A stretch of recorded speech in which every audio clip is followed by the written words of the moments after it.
की आस्था के ऊपर प्रश्न चिन्ह लगाने की कोशिश की जा रही है। आस्था के विषय को राजनीति के साथ जोड़ के उस पे समाज को बांटने की कोशिश की जा रही है।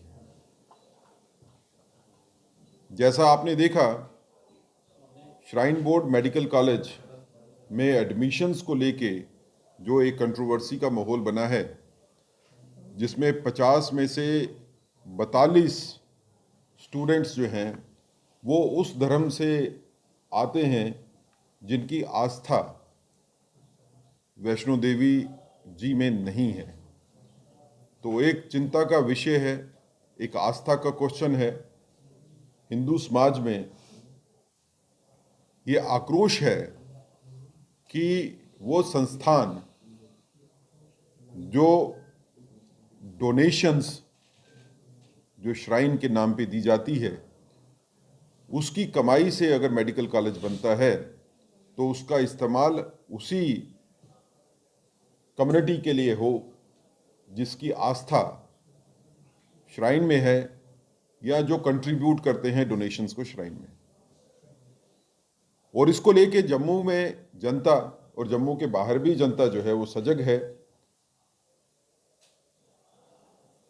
आक्रोश में भी है, गुस्सा भी है और किसी हद तक गुस्सा जायज भी है। इसको लेके संघर्ष समिति जो है वो भी बनाई गई है पिछले कुछ दिनों में, और संघर्ष समिति ने भी अपनी इंटेंशंस को, अपनी सोच को सामने रखा है।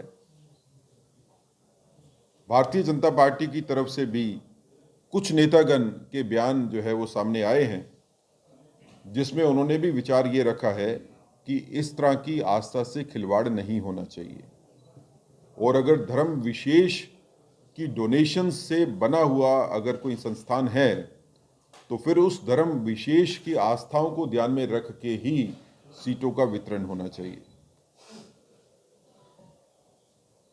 लेकिन इस सारे विषय के ऊपर जो राजनीति की जा रही है, भारतीय जनता पार्टी उसका विरोध करती है। आश्चर्य की बात है कि यहाँ के चीफ मिनिस्टर साहब इस तरह के बयान देते हैं जिससे कि समाज को तोड़ने की कोशिश की जा रही है। क्या उमर साहब सिर्फ कश्मीर के रहने वाले मुसलमानों के चीफ मिनिस्टर हैं या पूरी यूनियन टेरिटरी के चीफ मिनिस्टर? आप सिर्फ एक कम्युनिटी को एड्रेस करना चाहते हैं। भारतीय जनता पार्टी सभी कम्युनिटीज को साथ लेके चलना चाहती है। मुझे चिंता भी है और मुझे आक्रोश भी है कि उमर साहब की स्टेटमेंट आती है कि अगर वैष्णो देवी श्राइन बोर्ड से कश्मीर के बच्चों को एडमिशन नहीं दी जाएगी तो वो बांग्लादेश या तुर्की में जाएंगे एडमिशन लेने के लिए। बांग्लादेश और तुर्की क्यों? आपके दिमाग में वही दो कंट्री क्यों आए जो भारत विरोधी हैं,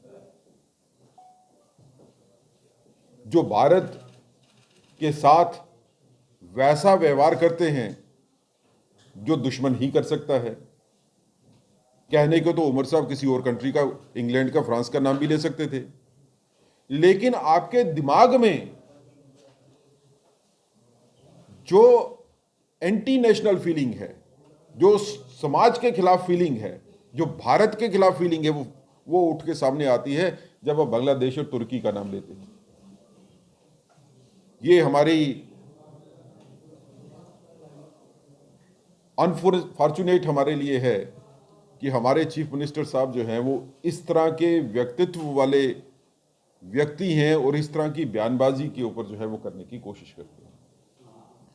जहां तक ये विषय की बात है तो वो संघर्ष समिति हो या जम्मू का समाज हो या हिंदू समाज हो, भारतीय जनता पार्टी सभी को आश्वस्त करना चाहती है कि आप लोगों की चिंता जो है वो भारतीय जनता पार्टी के ध्यान में है और हम अग्रसर हैं कि इस चिंता का निवारण कैसे करना है। भारतीय जनता पार्टी की राजनीति लोगों के साथ जुड़ी हुई राजनीति है। लोगों के विषयों के मुद्दे उठाना ही नहीं बल्कि उनका निवारण करना भी भारतीय जनता पार्टी जानती है कि कैसे होगा। तो भारतीय जनता पार्टी की तरफ से कोशिश की जा रही है और हम समाज को और संघर्ष समिति को और जो बाकी लोग इसके साथ जुड़े हैं और स्टूडेंट कम्युनिटी खासकर, उनको आश्वस्त करना चाहते हैं कि भारतीय जनता पार्टी इस सारी समस्या का समाधान निकाल लेगी और उस तरह से निकालेगी कि आस्था के ऊपर कोई प्रश्न चिन्ह नहीं लगे। इसके साथ भारतीय जनता पार्टी ये भी कहना चाहती है कि ये जो लड़ाई आस्था और लीगल राइट्स के बीच में है, जिसमें एक धर्म की आस्था और दूसरी तरफ से वो बच्चे जिन्होंने मेरिट के ऊपर जिनको एडमिशंस मिली है, ये दो लड़ाइयों के बीच में, आस्था और लीगल राइट्स की लड़ाई के बीच में भारतीय जनता पार्टी ऐसा निवारण करेगी कि दोनों को जो है वो नुकसान ना हो। जहां तक आस्था की बात है तो उस आस्था का भी आदर किया जाएगा और लोगों के आस्था के ऊपर भी निवारण जरूर होगा उनकी मंशाओं के मुताबिक। लेकिन उसके साथ जो बच्चे मुस्लिम समुदाय के भी हैं जिनको एडमिशन्स मिली है, उनके बारे में भी चिंता जरूर की जाएगी कि उनके राइट्स जो हैं वो भी कहीं ना कहीं जो है वो प्रोटेक्ट किए जा सके। किस फॉर्म में होंगे, किस तरह से होंगे, किस शक्ल से होंगे, वो एक अलग सोचने की बात है। लेकिन भारतीय जनता पार्टी का ये मानना जरूर है कि मेडिकल कॉलेज कटरा, क्योंकि वैष्णो देवी श्राइन बोर्ड की डोनेशन से बना है, तो इसमें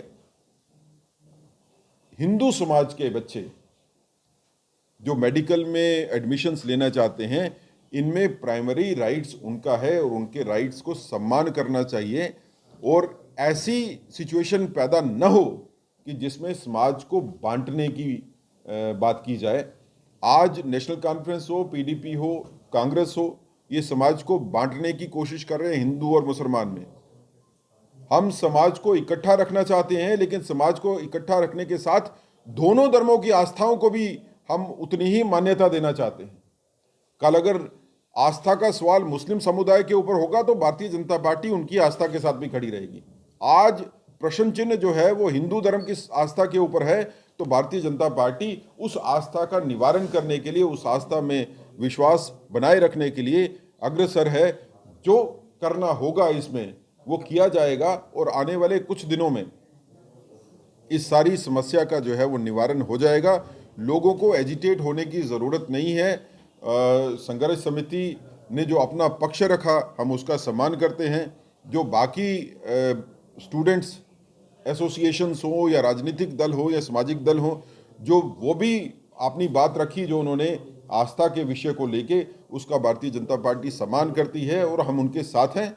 मैं इसके आगे का विषय अपने भाई सीनियर एडवोकेट अभिनव शर्मा साहब को कहूँगा कि ये अपने इस विषय के ऊपर अपनी बात रखें और उसके बाद अंकुर शर्मा जी को भी रिक्वेस्ट करूँगा कि वो भी अपनी बात रखें। देखिए, जैसा हमारे मुख्य प्रवक्ता ने अभी कहा कि मुख्यमंत्री उमर अब्दुल्ला इस सिचुएशन को एक पॉलिटिकल नज़रिए से देखना चाहते हैं और वो इसमें पॉलिटिक्स डाल के देख रहे हैं ताकि इसमें एक वर्ग और एक डिवीज़न के लोगों को ये इंप्रेशन दिया जाए